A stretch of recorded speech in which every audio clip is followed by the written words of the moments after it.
Who is the scariest person you have ever met? One time I was at an outdoor bar area with my friends getting a drink. I'm at the bar, it's pretty crowded.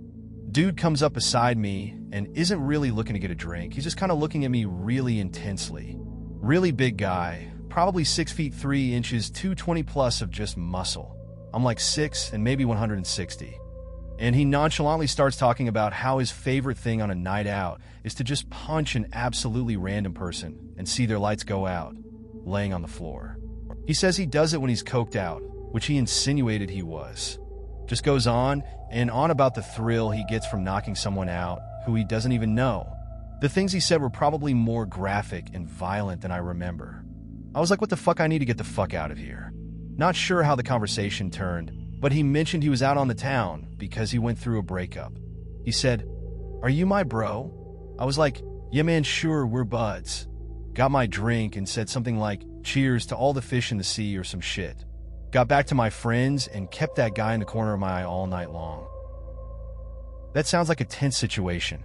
Running into someone like that, especially with such aggressive talk, would definitely make you uneasy. It's interesting how quickly conversations can shift from light to dark. You handled it well by trying to keep things casual and getting out of there. Keeping an eye on him was smart too. Can't be too careful in situations like that. I work at a fast food restaurant and we tend to get a lot of interesting customers. One day a man came in and I, being the cashier, went to serve him. He stood at the counter for about 10 seconds without looking at me and then proceeded to run out of the restaurant. Cut to about 2 hours later. I'm cleaning the men's bathrooms when he walks in. I apologize and say that I'll just be a moment to finish up my cleaning. When I went to exit the bathroom with my cleaning supplies, he blocked the doorway and wouldn't let me pass for about 10 seconds again. He then spends half an hour in the bathroom before exiting the store without purchasing anything. An hour later, you guessed it, he's back again, pacing back and forth at the front of the store. He ends up ordering $30 worth of food and, rather than waiting for his order, leaves the store whilst the food is being prepared, never to return. Several weeks later, I'm waiting for my bus. I live very close to work. When he sees me, walks up and stands next to me for the 10-minute wait. When the bus finally arrived, he turned around and walked away.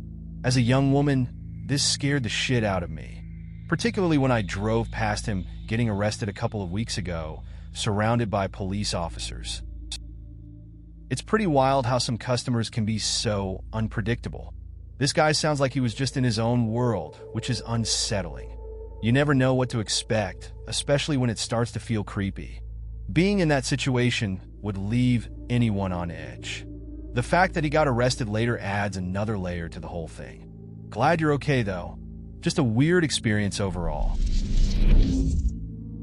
Mike Tyson. And not the Mike today that'll take a selfie with you for Instagram just because you asked, but the coked up one who just got his face tattooed and would eat your kids if he ever heard the word selfie come out of your mouth. It was in 02 or 03 at a BET Awards after party in LA. I'm at the bar waiting for drinks and he comes up right beside me, by himself, no bodyguards, no friends, no one. He's talking shit about everyone, the bartender, waitress, go-go dancer, the guy to his left, and before he could say anything about me, I look over and give him a "What's up, Mike?" Keep in mind I'm starstruck AF, but I deliver that "What's up, Mike?" so calmly you would have thought I knew the man for years. After I said that, he looked at me and his face lit up and gave me a hug. Now, I'm 6 feet 2 inches, Mike's maybe 5 feet 9 inches, and I've never felt so small. This hug felt like I just walked into a jail cell and there was Bubbo waiting for some fresh meat. I've yet to have a more uncomfortable hug in my life. After he lets go, we have a conversation, mostly about me being in the Air Force, that lasts for maybe 5 minutes. This, again, was one of the most confusing conversations I've ever had. There were points in the conversation where I thought he was about to whoop my ass. He would talk about George Bush and why I would want to serve a guy like that while looking me dead in the eye like there's a ref between us asking to touch gloves. Then he would start smiling and finish it with a, "Man, this is a great party." Definitely one of the scariest and most WTF moments of my life. I've met some fucked up people and been in some sketchy situations, but meeting Mike tops them all just for the simple fact that I've never had someone put me on an emotional roller coaster like that from a 5-minute conversation. That sounds like a wild encounter. Mike Tyson's a character, for sure. The contrast between his intimidating presence and that friendly moment must have been surreal. It's interesting how a few minutes can leave such a lasting impression, especially when the person is someone like him. It feels like you were in a tense movie scene. Definitely a story you'll tell for a long time. I once went on a tour through San Quentin. For those of you who aren't aware, it's one of California's toughest correctional facilities, housing the worst of the worst. While on the tour, the guide told us to stop and get close to the wall because they were transporting someone. Two guards were walking with an old white male prisoner, looked about 65. While he walked past us, he grinned and waved to us, and his presence was just eerie. Even though he appeared to be harmless, you just got the feeling that there is something terribly wrong with him, something subtle. When they passed, the tour guide said, "Creepy, that guy is a serial killer." Edit, a lot of people have asked how I got the tour. Civilians don't usually get tours here, but I volunteer with my local police department and got in that way. That sounds like a pretty intense experience. Being that close to someone like that must have been unsettling. The contrast between how he looked and what he was known for really adds to the eeriness. It's interesting how you got on the tour through your volunteer work. Not many people get that opportunity, especially in a place like San Quentin. It must have been quite an eye-opener. I was about 18 when I had a major falling out with friends and family and my girlfriend. I moved down to AZ. I packed all my shit in a military rucksack and hopped on a Greyhound bus. On my way down, I sat next to a guy who mumbled to himself and picked his nails with a 6-inch boot knife. I didn't sleep. I was seriously concerned for my safety and tried to make myself be the nice guy who talks to the weirdo, but everyone was afraid of him. When we made it to one of our stops for food, we all got off. Everyone on the bus knew I was really uncomfortable with the guy. He really made me nervous. Well, he got off and didn't make it back in the 30-minute window we had. So the bus driver asks if we're all here. Everyone looks at me, empty seat next to me. They collectively said yes. We drove off, leaving him in nowhere, Nebraska. He caught up to us during a layover in Las Vegas. I seriously almost shit myself when I saw him. I avoided eye contact and made sure I knew exactly where he was the entire time. Luckily, he wasn't on my next bus. That sounds like a rough trip. Packing up and moving on is tough enough without running into someone like that. It's weird how quickly people can turn on each other, especially in uncomfortable situations. That guy definitely sounds unsettling, and it's good you didn't have to deal with him again. Just trying to keep your cool in those moments is a challenge, though. Glad you made it through okay. Part of my job involves going into prisons and interviewing prisoners there. This includes murderers, rapists, pedophiles, the lot. Keep in mind, I'm a 24-year-old 5-foot-tall woman. Anyway, I honestly think the scariest person I've met above all of them is my dad's friend, Tony. Tony is a pig farmer and an outlaw biker. Tony has pigs that like biting people. Tony keeps pit bulls in a pen outside specifically to set on the pigs that bite him. I once saw Tony get bitten by a horse and knock it unconscious with his fist. Tony is a surprisingly friendly guy. I am friendly back at Tony. That's an interesting mix of people you're dealing with. It's wild how someone like Tony can seem intimidating, but also friendly. His lifestyle and the things he does with the pigs and dogs sound pretty intense. And the horse incident is something else. Just shows how unpredictable people can be, even in the company of serious offenders. Not your typical workplace environment for sure. Once I went to the Walmart near my house at around 11 at night because I couldn't find my phone charger, so I had to get a new one. This tall, built guy with those tear tattoos under his eye walked up to me and asked, "What's your name, son?" I didn't want to be rude, especially to a guy that's scary, so I told him my name was Sam. He told me his name was Scrappy and pointed out both our names started with the letter S, and then left me alone the entire rest of the shopping trip, and I never saw him again. That's an interesting encounter. Seems like you had a simple mission for a charger and ended up meeting a character. Not every day you run into someone like that in a store at night. At least you handled it well and kept it cool. Just a typical late-night Walmart story, I guess. Sure, this will get buried, so just copying it from a similar thread. Back in the early/mid-1970s, my mother and I lived in the Pacific Northwest. I was about 6 years old. We were on an offbeat road right out of Seattle. Very dark night, no moon, and a wisp of fog. We saw a Volkswagen Beetle on the side of the road with their emergency flashers on, and a rather good-looking guy, as my mom describes him, with his arm in a sling waving us down. My mom pulled over, being the kind of woman that would help anybody in need, and he looked normal. Mom rolled down her window and asked if she could help, and the guy asked my mom if she could help him get the last lug nut off his tire so he could change his flat. So my mother introduces herself, and he said, "Hello, my name is Ted," and then smiled, then looked at me, reached over and shook my hand and asked my name, and I think I got the bad vibe as well, because I said nothing to him. My mom said something about his smile really made her uncomfortable, and then she noticed that he was missing the passenger seat in his Beetle.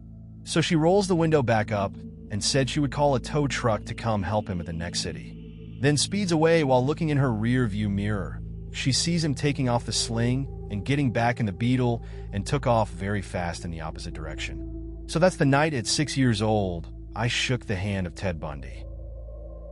That's a pretty chilling story. It's wild how your mom's instinct kicked in. It shows you should always trust your gut about people, even if they seem normal at first. Ted Bundy had a reputation, but most people wouldn't expect that just from meeting him briefly. It's a strange encounter that sticks with you, especially as a kid. Must have been a weird feeling to realize who he really was later on. I knew a boy in middle school.